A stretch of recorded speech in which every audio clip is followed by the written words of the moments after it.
Hello and welcome back to Berserker. We're going to be attacking Desporion here, and he said Bruce when we first started. And oh, look at this, he's actually brought a friend as well. I can't believe it. Okay, this is kind of, well, this is kind of bad because amazingly enough, I actually went in here way too fast before I started the episode, and I thought to myself, wait a minute. I should probably record this because this is one of these, you know, it's one of these vassal battles that might actually be of some use because Desporion is one of those senior vassals, if you know what I mean. He's usually one of the prominent ones that you kind of want to try and take prisoner or to let go or to just get some general something going on with him. And now, well, now he's brought a friend because beforehand I engaged him and no one had joined him. So it's going to be one of those things, isn't it? Yes, it's going to be one of those. Anyway, let's see if we can make our way over here with all of our infantry. That is my main goal right now, to just allow our cavalry to deal with the enemy's cavalry, and then we'll see what happens. Now, I have done my best to recuperate my army, but obviously bear in mind that because of all my tier 1 units being cavalry, we might end up moving a little bit slower in the meantime as well, because I have gotten rid of a few of my horses, but not too many. I also did partake in a bit of a quest to deliver some horses in Azurai territory, because I went through Azurai, little places and villages, you know, towns and so on, to try and recruit as many units as I could, because down there is where I have most of my relation gains. And that's also the reason why I do that kind of thing, because generally, even if I'm at war against the Azurai, it's more than likely I'm not going to raid their villages. I'm going to raid everyone else's villages, but I won't raid the Azurai. I always seem to find the most noble units there. I'm not entirely sure why that is, but every single time I start a playthrough, there's always an overabundance of noble units available in Azurai territory, and yeah, that's the reason why I generally tend to keep their villages intact and to try and foster good relations with them as well. Anyway, I'm going to tell my forces to possibly charge in now, actually, because while there are a couple of units of cavalry around us, it's not... Actually, should I even bother doing that? Because they've already... Wait a minute. The cavalry have gone into a loose formation, but we want our infantry to do that as well. Ugh, I feel like I need a better two-handed. Is that just me? I don't know. I feel like I'm able to kill infantry enemies relatively fast. Whoa, we actually killed Desporion himself. Well, there you go. We've taken him down at least. But yeah, we didn't actually kill him, you know. We just eliminated him from the battle, which I suppose is pretty good. But yeah, I'm just going to swing around here kind of randomly at this point, because we are able to do so much wait a minute. Let's tell my guys to charge in now. Don't really want to end up taking too much damage here. I'm going to switch to my one-handed now as well to maybe get a little bit of one-handed skill. And, oh wow, they really murdered that guy. Alright, here we go. Nice. Can I kill this high-tier unit? Yes, there we go. That was wonderful. Okay, got to be a bit careful here. These guys have axes that can crush through blocks as far as I can tell, so we want to be very careful of engaging those guys. They can kill me very quickly, even if we're blocking. There we go. Oh, nice one. Okay, I'm hopeful that I'll be able to get to 225 relatively soon. I mean, I'm doing quite well in terms of getting a decent amount of kills. Why are my guys just standing there? You see this? I have no idea why these cavalry are just standing there. It's probably because the infantry charged in. Anyway, there you go. We ended up losing 5 bear cubs, which is not that bad. And we did gain a pretty significant amount of renown. And of course, influence is going to feed into our money as well, which is actually very nice. Alright, so I can take many more prisoners now because I have a much larger army, as you can see right there. What I'm also going to be doing is, apart from just raiding a nearby village, I actually wanted to go to a nearby town and sell all my prisoners. I think I can probably go to Maranath or something like that. I think Maranath is the closest. It seems like that is indeed the case. So I will go to Maranath right now. I'll sell all my prisoners, and then I will make my way back here. And also to Sanala. Yes, there's a reason why I need to go to Sanala as well. My brother is there, and I would like to get him for our little party here, just so that he can run around and maybe gain some skills in the meantime too. Because as it stands, He's not really doing much. No, he's not really doing much, and we kind of want to get him doing something. Oh, wait a minute. Hello there. That is a much better helmet than what I had before, so I'm going to be wearing the new one.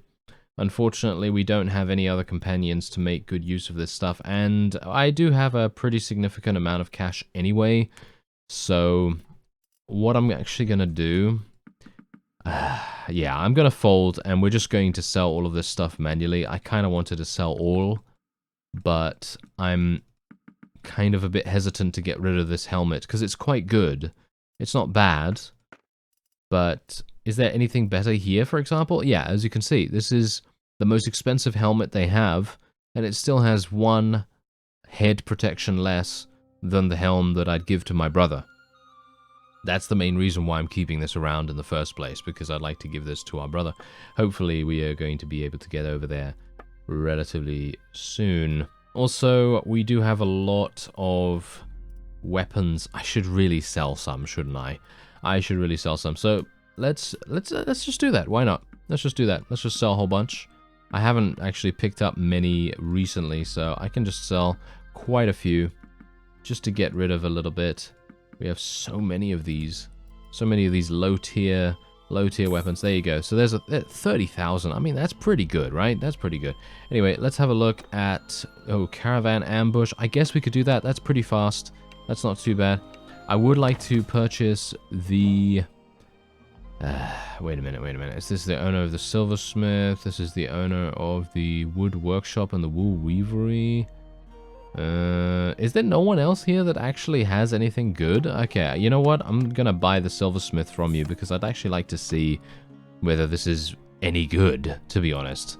You know, because I've thought about buying silversmiths in the past, and I thought to myself, is it actually gonna do anything? You know, is it actually gonna be good?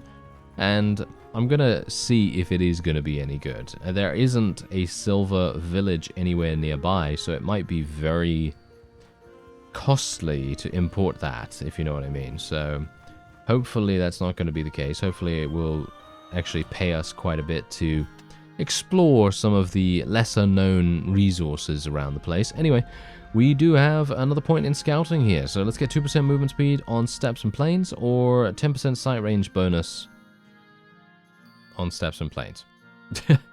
No, yes, we will be going for the movement speed. Thank you very much. Movement speed is king, in my opinion at least. I love movement speed in every single way, so I will be going for that anytime I can. Otherwise, we're just going to auto-resolve this, and we only lost one unit, not too bad, and we have a bunch of people that need to level up as well. Should have done that before this fight, actually. That was my mistake. But, of course, that's only if you really want to be a stickler for... you know, min-maxing and making sure you make the most of every single opportunity, which of course we do want to do, but, you know, it's not that big a deal to fail to do it every now and again. Anyway, we're just going to sell these prisoners. We now have 120 in roguery. That's pretty nice. Let's go down over to one of these villages, like I said before. We're going to raid one. And is that a silver village? No, that's iron ore right there. Yeah, see, that's the reason why you'd usually purchase a smithy over here in Maranath or in Sionan, because they are very close by to iron ore villages, and they can provide a huge amount of resources to those smithies. And there's silver ore, but that is, I mean, that's not that far away, I suppose. It's not that far away, so generally it would be quite good, but maybe it's actually going to be good, because I don't think the Botanians are at war against the Western Empire. So it might actually work out better than I anticipate. But anyway, let's just move on down to Nidion, I guess. I mean, I don't really know which one to go for here. Oh, hello there. Alright. Let's do battle then. Let us... really? You really escaped? You scoundrel. You absolute scoundrel. Oh, well, never mind. Okay. So let's go in here. And we'll... let me actually just take a look. Nah. There's nothing really that I want to go for here, so I will just raid the village, and we'll see what happens. Oh yeah, by the way, the main reason why I was so over-encumbered before, apart from the fact that we had just way too many horses, was the fact that I had over 560 pieces of grain. Yeah, and the reason for that is pretty obvious, because of all of our raiding. yeah, all of our raiding, and we raided a bunch of grain villages, and we gained a huge amount of, you know, food resource from there. So that's the main reason why we were having some issues with that. Anyway, yeah, roguery skill. Where are you? Look at that. We got 1 point. Is it just me that thinks you should get more roguery for doing a raid? Like, it's so risky, no? Is that just me? I don't know. I mean, I'm not asking for 10, right? I'm not asking for 10 points, but just 1 in the entire time that we've been doing it, and we're not even maxed out. I only have 120 in it. Ah, well, never mind. Oh, hello there. Oh, yes, I would like to do battle with you, sir. Thank you very much. Oh, yes. Okay, so now the Aserai have declared war against the Southern Empire, so obviously there is going to be a little bit of a, shall we say, a conflict of interest, because on the one hand, I obviously don't want to raid their villages. So what I will do, though, is I will attack, I will definitely attack their vassals, I just won't raid their villages. Obviously, as you can quite clearly tell, raiding villages is not that good for gaining roguery skill. The best thing for gaining roguery is selling prisoners. So the more vassals I can take prisoner, the better. Or at least that is the plan. At least at the moment. Hopefully we will be able to do that, because they are going to be very troublesome. I feel like the Aserai always do tend to run around in rather large groups, and now, because they are, of course, at war against us, I will be unable to go into Sanala itself and retrieve my brother, because he's obviously waiting there. So that's great as well. So we will not be able to get him any additional experience or anything like that when we wanted to. I guess I should have picked him up beforehand, eh? Yeah, probably would have been a good idea. Anyway, I'm just going to throw a bunch of javelins into the center there. Seems like they're all kind of huddled around their archers. So this is a really good way for me to maybe get a little bit of experience, just kind of simply. Oh, hello there. Okay, apparently not. Apparently it's not simple. Die, please. Please die. There, thank you very much. Okay, yeah. Those are Imperial Cataphracts. Obviously, they're very, very difficult to eliminate usually. So if you can get them... Oh yeah, that's a lot of experience. I should really switch to my one-handed in a second as well, but I'm just going to put my guys in a loose formation here. There's one. Get him. Yeah, you know what? I think I need a longer two-handed weapon. Is that just my feeling? I don't know. Because from what I can tell so far, this is a really nice weapon for fast handling, and generally it's pretty good for close quarters combat as well. I mean, I would assume it's going to be pretty good in sieges. I obviously have not tested that out yet, but generally I think that's going to be quite nice. But the main thing right now is that we're doing a lot of field battles, not that many sieges. Oh, got crushed through right there. Did you see that slow motion? That was really nice.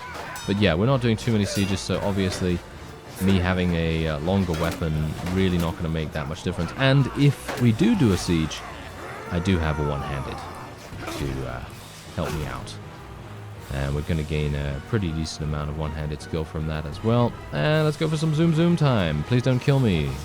I'm going to just, you know what? Can I not crouch in the water? Oh, I can crouch in the water. Okay. When I was in zoom mode, me pressing the crouch key actually made it impossible to crouch, because it was thinking that I was inputting the crouch key so fast, you know what I mean? So it was basically just preventing me from doing that. Anyway, there you go. A nice victory right there. Decent experience. A lot of prisoners to also take. That's exactly what we want to see. And now, unfortunately, it's probably going to be quite difficult for me to even find additional places to sell them. Yes, it's going to be actually kind of tricky, because we are at war against pretty much everyone around here, with the exception of the Botanians, of course. And I could go all the way over to Lycaron, but what is the point in that? That's way too far away, so I suppose I will have to backtrack and go over to Maranath again, which is obviously not something that I really wanted to do. And it seems like the Aserai have declared war against us, rather than the other way around. Oh well. Never mind, never mind. Okay, another 14,000. We're almost at 125, but I believe that the 125 level perks are pretty lackluster, so I'm not really caring too much about that. But it would be nice to just get roguery skill up. I mean, is there anything here that is actually going to be super nice? Nothing at 150. Is there anything here? No, nothing at 175. I mean, nothing useful to me at the very least. That's good. That's good. That's a 200 skill level perk. The Ransom Broker one. Hero prisoners gain a 25% better deal from ransom brokers, and they are 30% less likely to escape as well. That's pretty nice. Otherwise, everything else is not looking too good. Arms dealer looks okay. 20% decrease in sell price penalty for weapons. That could be very good if you end up, you know, making a lot of weapons and then wanting to sell them for a tidy profit. That could be quite nice. Otherwise, your kicks stun your opponent for 50% longer. Don't care about that. Increase speed bonus effect of 50% while on foot. That actually seems really good. This is a really fantastic perk because the secondary effect also increases your troops damage with two-handed weapons by 2%. Obviously 2% is not that much. Oh, never mind. Oh. Both of these are actually fantastic. Dash and slash and fleet-footed, both of these perks are fantastic. These are really, really good. And it very much comes down to... personal preference. But personally, I would take fleet-footed every... Oh, actually, wait a minute. No, this is not that good. Yeah, this is not that good, unfortunately. Okay, I actually misread this because I thought to myself, wait a minute. Increases your movement speed by 10% while no shields are equipped. I thought that's what it said, and no ranged weapons. I thought it was like that skill. But it is not. It is with nothing equipped. So no weapons, no shields. So yeah, that obviously puts paid to that, unfortunately. I would have loved to have had another 10% increased movement speed, but it seems like it's something for people that want to run away from a battle that they know is lost at the time. I assume that that is what that is for. But anyway, let's take a look at the 100 medicine perk here. High morale increases the healing rate by 15%. My morale at the moment is pretty awful. As you can see, we have 63. And resting in settlements increases heal rate by 20%. Well, what is high morale to this? I can assume that it means that we need to be at, what, 80 or 90 morale to increase our healing rate. So I think I'm probably going to take the other one.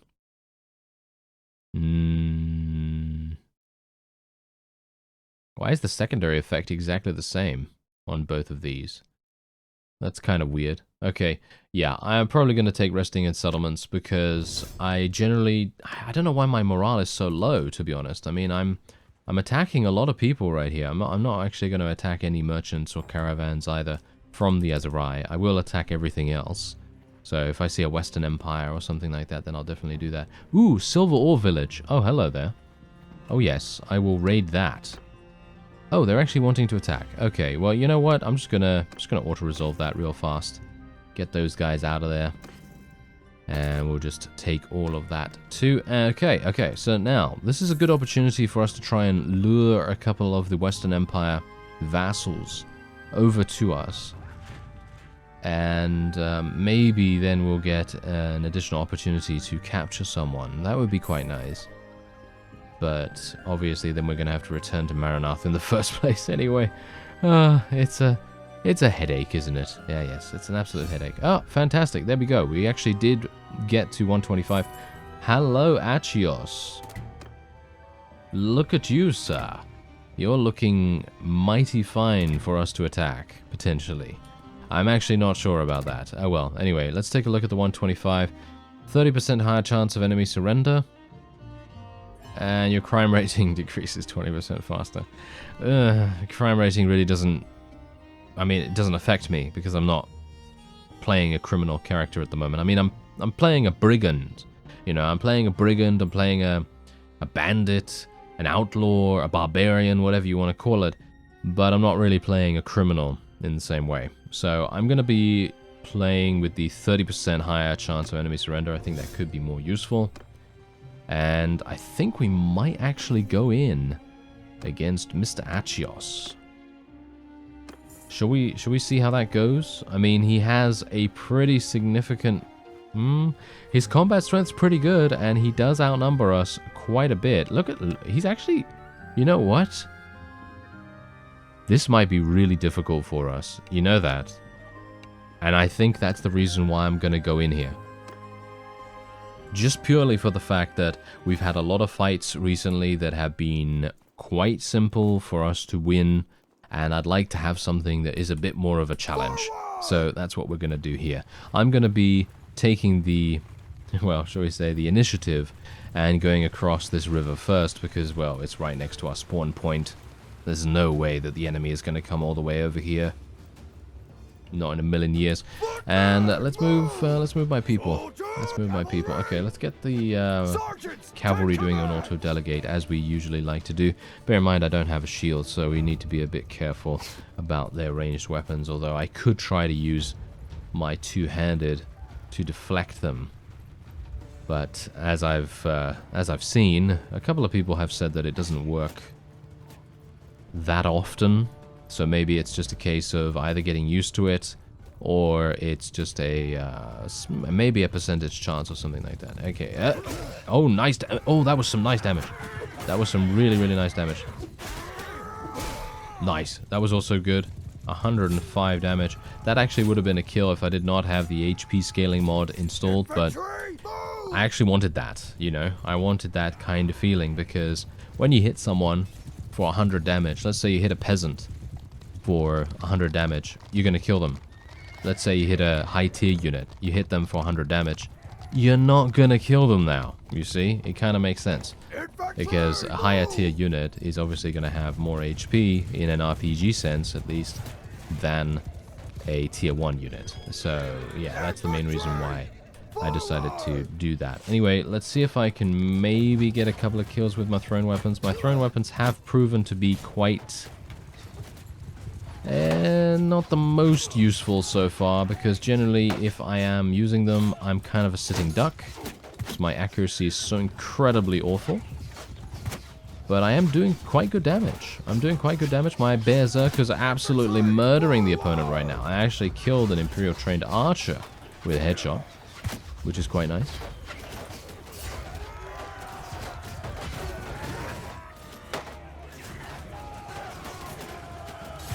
Nice, there we go. Unfortunately, I don't have a huge amount of focus points in throwing, so obviously my gains, my skill gains, were a lot less than they would have been otherwise. And I'm going to tell my people to charge in now. Let's see if I can get a couple of kills. Oh, wow, I'm actually swinging pretty fast with my one-handed here.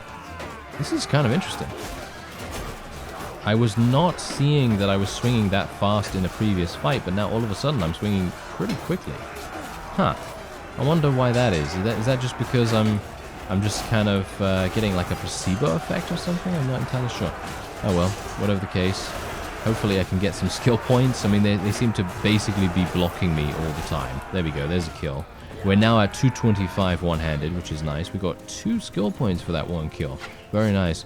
Must have been a slightly higher tier unit, or I must have just been very close to getting to 223. Or 224, should we say. Anyway, I think that is it, and a nice little zoom will have it done. And there we have it. Fantastic. Alright, so we literally lost 2 people. He died! I think that's the reason why we won right there. Because their morale must have taken a huge hit as a result. And we have a massive amount of prisoners capable of being captured now as well. I like that. Okay, so Atios died. I hope that doesn't crash my game. And we are now at war against the Khuzait. What is the problem, eh? What is the problem? Any single time I join a faction, boom, they're now at war against, what, how many people? Thousands of people or something, I don't know. Anyway, let's go over to Sargot. I think that's... is it Sargot, actually? Yeah. We're going to go over to Sargot, and we're going to see if we can maybe sell our prisoners there. I mean, we have a bunch of people around here as well.